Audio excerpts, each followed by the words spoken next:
हरिओम नमः शिवाय। ही कथा पाण गुरु कृपा सां हासिल करे रहिया आहियूं। महिरबानी करे गौर ॾेई ॿुधिजो।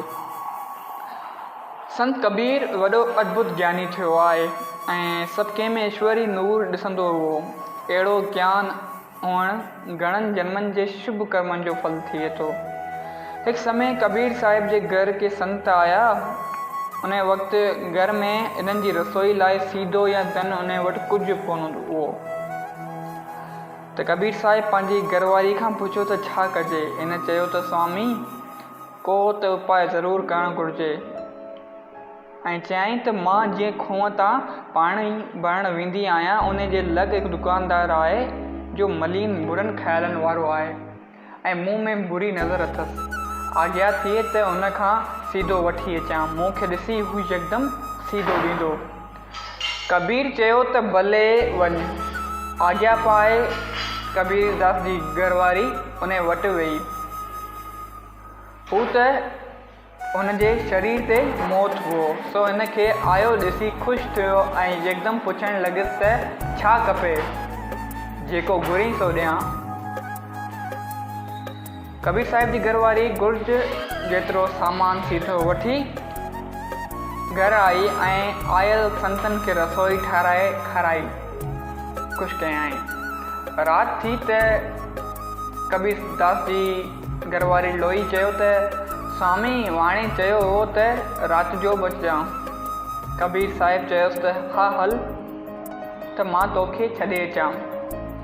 उन वक़्तु बरसाति तमामु ज़ोर सां पए। लोईअ खे कबीरदास जी घरवारी खे कबीरदास पंहिंजे कुल्हे ते विहारे खणी हलियो ऐं वाणे जे मकान ॿाहिरां फ़ैसिला ठाही ऐं पाण ॿाहिरि वेही घरवारी खे अंदरि मोकिलियाईं। वाणियूं बि अंदरि इंतज़ार में वेठो हुओ ऐं लोई खे ईंदो ॾिसी ख़ुशि थियो ऐं खेसि चयाईं त तुंहिंजा पेर गप में भरियल हूंदा, सो हिन कपिड़े सां उघी हिन पलंग ते अची विया। लोई चयसि त मुंहिंजा पेर बिल्कुलु साफ़ आहिनि, छो त स्वामी पाण मूंखे कुल्हनि ते खणी आयो आहे ऐं ॿाहिरि वेठो आहे। इहो ॿुधणु चर्त वाणे जे अंदरि में प्रकाश थियो ऐं हिन खे माता चई संदसि चननि ते किरी पियो। अहिड़ो मलीन वासनाइन ख़्यालनि वारो हूंद सालनि जा साल सत्संग करे या कथाऊं ॿुधे त बि न सुधरे। पर कबीर भगत जी सचाई जो असरु इन मथां हिकु घड़ी में थियो। अची ॿार कबीर साहिब जे श्री चरणनि में पियो ऐं करतार थियो।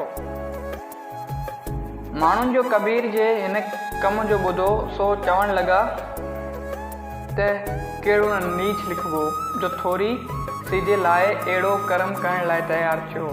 पर कबीर साहिब त मस्तु वेठो रहियो। कुझु वक़्त खां पोइ ॿी बि ॻाल्हि थी। हिकु राति हिकु चोर खज़ाने मां चोरी करे ॿाहिरि आयो त पुठियां के सिपाही पियसि, पर हू कबीर जे घर में गिड़ी वियो जो उन जो दरवाज़ो खुलियो पियो हो कबीरदास जो। कबीर साहिब जे शरण पियो त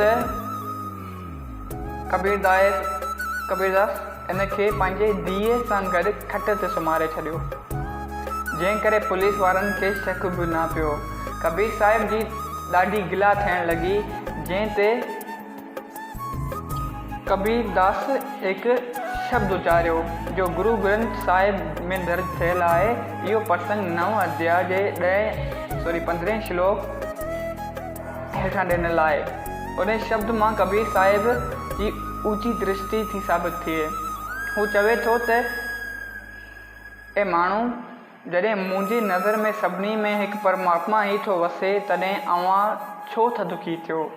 ज्ञान जी शक्ति अहिड़ी आहे जो शींहं ऐं बग़ैर हुननि जे अॻियां सर नुमाए थो। पोइ हिकु वाणी जे दृष्टि फिरे या हिकु चोर मां सीधो साधू थी पियो त इन में कहिड़ी अजीब ॻाल्हि आहे। ज्ञानवान जी दृष्टि में सभु कुझु हिकु परमेश्वर जो रूप आहे ऐं पसारो आहे। मीरा, रविदास, नामदेव ऐं ॿियनि सभिनी सचिन भक्तनि जी इहा ही दृष्टि हुई। तो जय सिया राम। अगरि ही कथा तव्हांखे वणी त हिन कथा खे पंहिंजनि सां गॾु शेयर कयो। तो जय सिया राम।